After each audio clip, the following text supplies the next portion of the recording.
Hello everyone, welcome to Free Range Diva and thank you so much for stopping by today. Today I'm going to be talking about a short list of foods that I consider to be health game changers. I'm always updating this list as time passes. We learn more about nutrition and anything new that's out there I want to share with you. So everything on this list is nutrient dense. Everything on this list has the ability to make positive changes in a variety of health challenges that can be chronic or debilitating.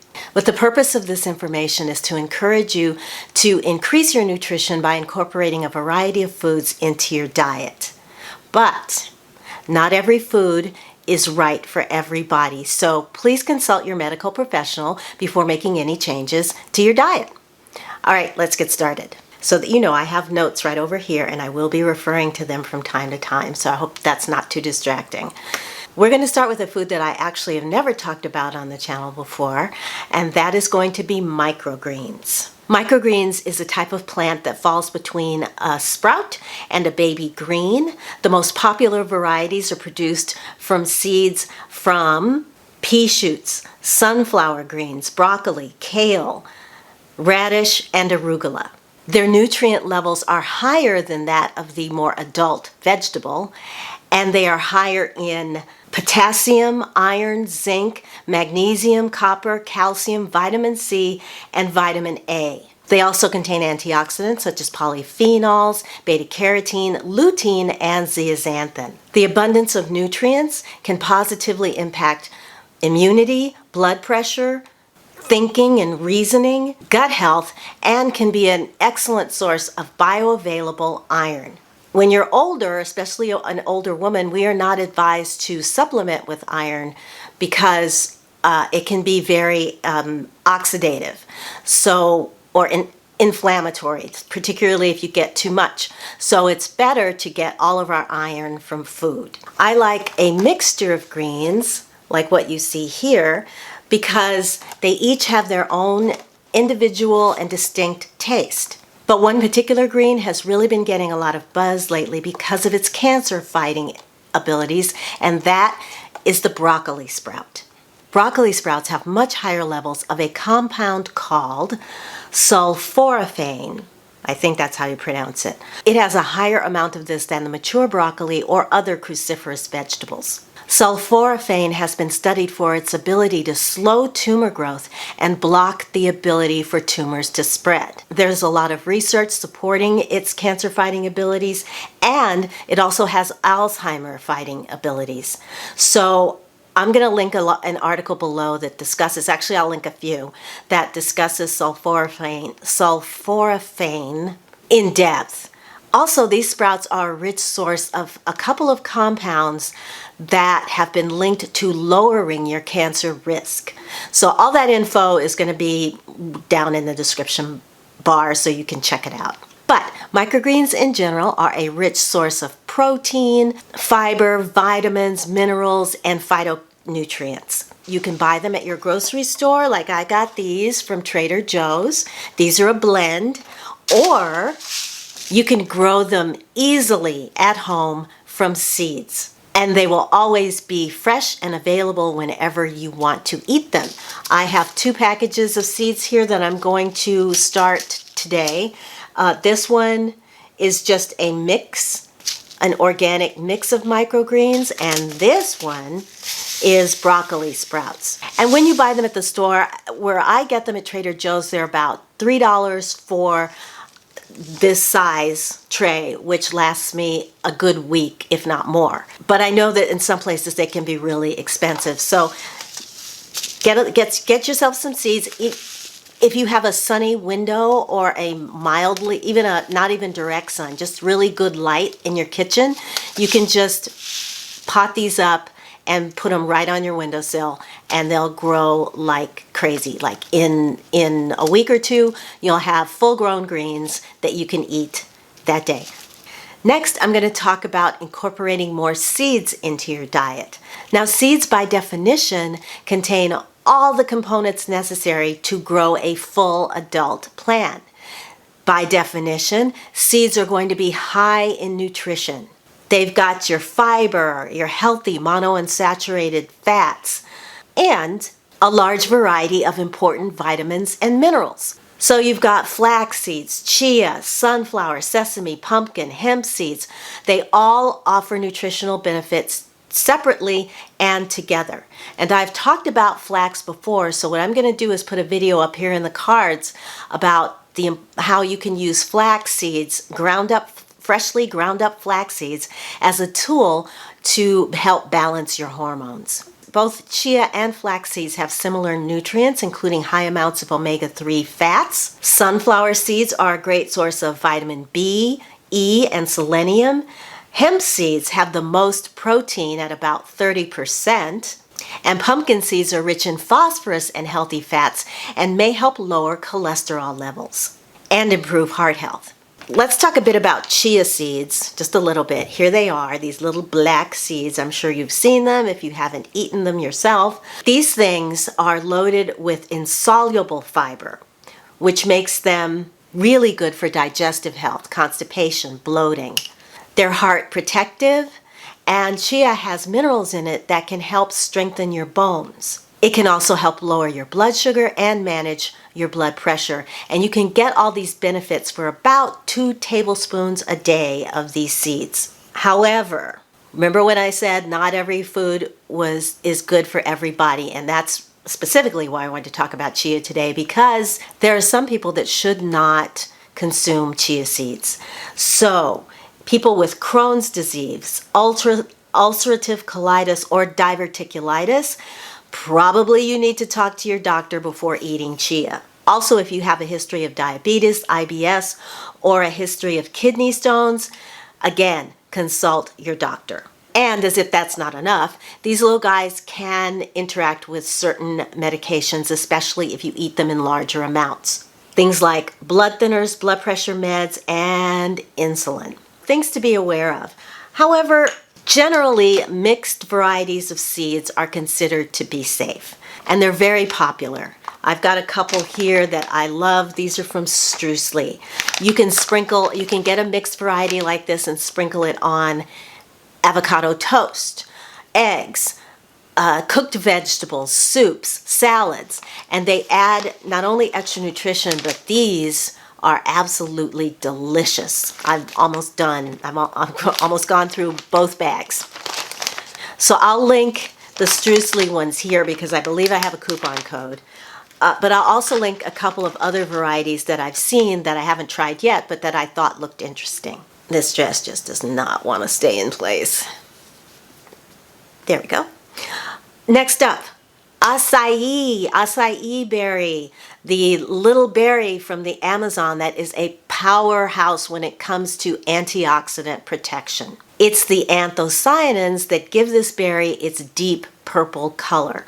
And in order to eat them, they have to be processed in some way, either pulverized and frozen solid, or freeze-dried, or put into a juice. The berries are low in sugar while being high in healthy fats, and they contain trace minerals and a good amount of vitamin A. But it's the antioxidant content, the anthocyanins, that give it its purple color. This is what makes this fruit a standout.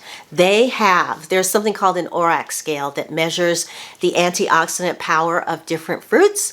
This is way at the top of that scale, about 3 times higher than blueberries. Oh yeah, this is freeze-dried acai, by the way.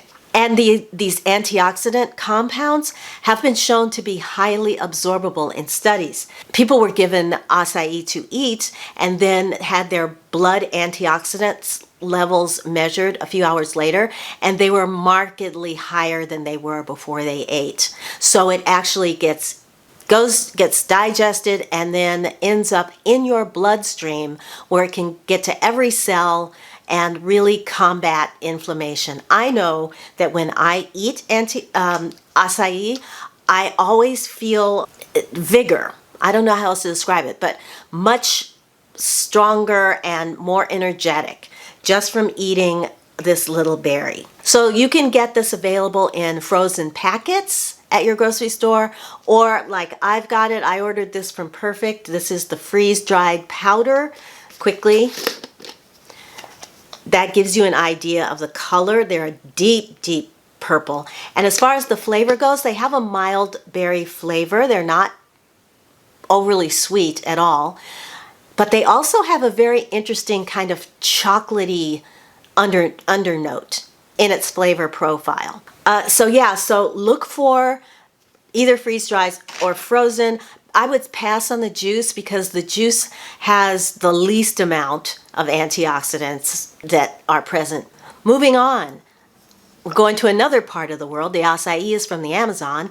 We're going to India and the Far East for turmeric powder. Turmeric's a root vegetable, and its main ingredient is the active compound called curcumin. That's what gives it its yellow color. So I've spoken a lot about turmeric before. I'll link the videos for you. And I just want to concentrate on a few new developments. It's rich in phytonutrients that may protect the body from free radical damage, like from pollution and the sun. They protect your cells from being damaged by these free radicals. So numerous studies have shown the anti-inflammatory abilities of turmeric, of this little spice, and it's been shown to have positive effects on eye disease, arthritis, metabolic syndrome, and recently mood disorders. Now, turmeric has gotten a lot of attention in the health world because it's a spice that is used throughout India and that region, and it has been noted that Alzheimer's rates in India are much lower than here in the United States, and it's believed that because they eat so much of this turmeric in their diet, that is why. So it's now they're starting to see that it's having positive results on mood disorders like depression and dementia. Studies so far have been small, so more research is needed, but things are looking really good. And FYI, that's why I started taking this, because I had been taking some medication for a pinched nerve a few years ago that really left me severely cognitively impaired. I couldn't think of words like the stuff you use, the soap you use to wash your hair. I have a really close friend whose son was in his 30s, and I could not remember his name. I have known that kid since birth, and I couldn't remember his name. I couldn't remember to close the car door when I would get out of my car, when I go somewhere and leave my car. I would leave the car door wide open. I'd forget to set the handbrake. I mean, it was ridiculous. It just went on and on and on. However, I got some turmeric supplements from Primal Harvest, and I took a full dose of that every day, and around day 10, my brain just cleared. I mean, it was a miracle for me. So now I still take it every day, but I take a half dose. That's more what I consider to be a maintenance. So here's an anecdotal story for you. Turmeric has changed my life and health dramatically. And that's kind of why, like, when I have subjects like this, I just did it. I'll see if I may leave that in. But when I have subjects like this, I use notes because I can find the word. It might take me a few seconds, but I can find the words I'm looking for, and that's just, it's a game changer. So anecdotal evidence is out there, and I think that the anecdotal evidence is enough to at least start adding this to your diet. If not, you may not want to start supplementing unless you have a really good reason, particularly because the supplements can be really high in the curcumin component. Like the one that I take is mostly this powder, just ground up turmeric, but then they do add an extra extract of curcumin to it, and many supplements are very high in that curcumin extract, and that can cause problems, particularly for your liver. So unless you have a really good reason, just stick to the spice and forget the supplements. Leave the supplements alone. Last, beans, number 5. Beans, finally. The humble little bean. Look at my beans. I stocked up. I've got like 20 pounds of beans in my pantry, but we eat them. We eat them a lot. But yeah, beans and legumes are ancient foods. They cross all cultures. Humans have been eating them for millennia. They may be simple and cheap, but they also provide a lot of nutrition. They're a great source of fiber, B vitamins, and all the important minerals, including iron, calcium, magnesium, manganese, and more, phosphorus, potassium, just a ton of minerals in beans. They're a good source of protein, although they're not the easiest source of protein to digest. Soaking before cooking can make the nutrients in beans more bioavailable and therefore more accessible to the body. It's not a must requirement, but it is recommended that you soak your beans before you cook them. It's the fiber in beans that make them so good for you.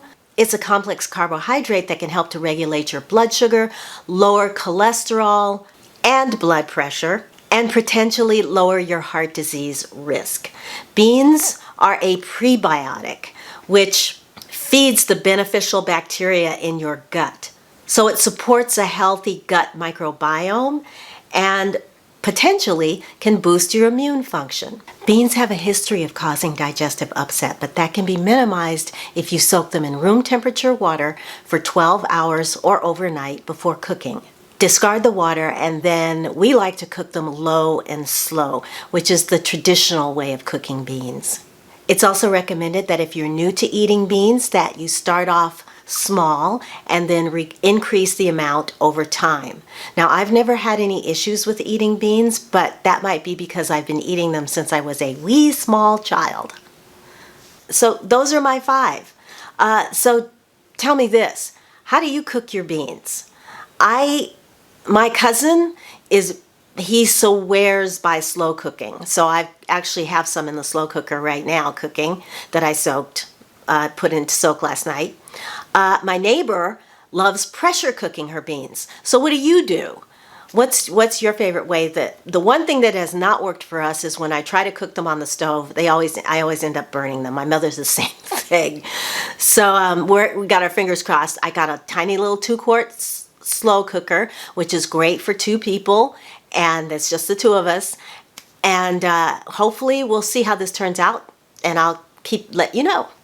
So will you be adding more of these foods to your diet? I hope so, because when it comes to good health, it all begins with food. That's where I'm going to leave you today. Everybody, if you enjoyed this video, then please give it a thumbs up. If you want to see more from me and haven't subscribed yet, then please consider subscribing. And don't forget to hit the notification bell so you don't miss a thing here at Free Range Diva. And if you want to know more about the benefits of dark leafy greens, then check out this video right over here. And until I see you in my next one, I'm just going to wish you a wonderful day, wonderful week. Take good care of yourselves, and I'll talk to you again very, very soon. Bye!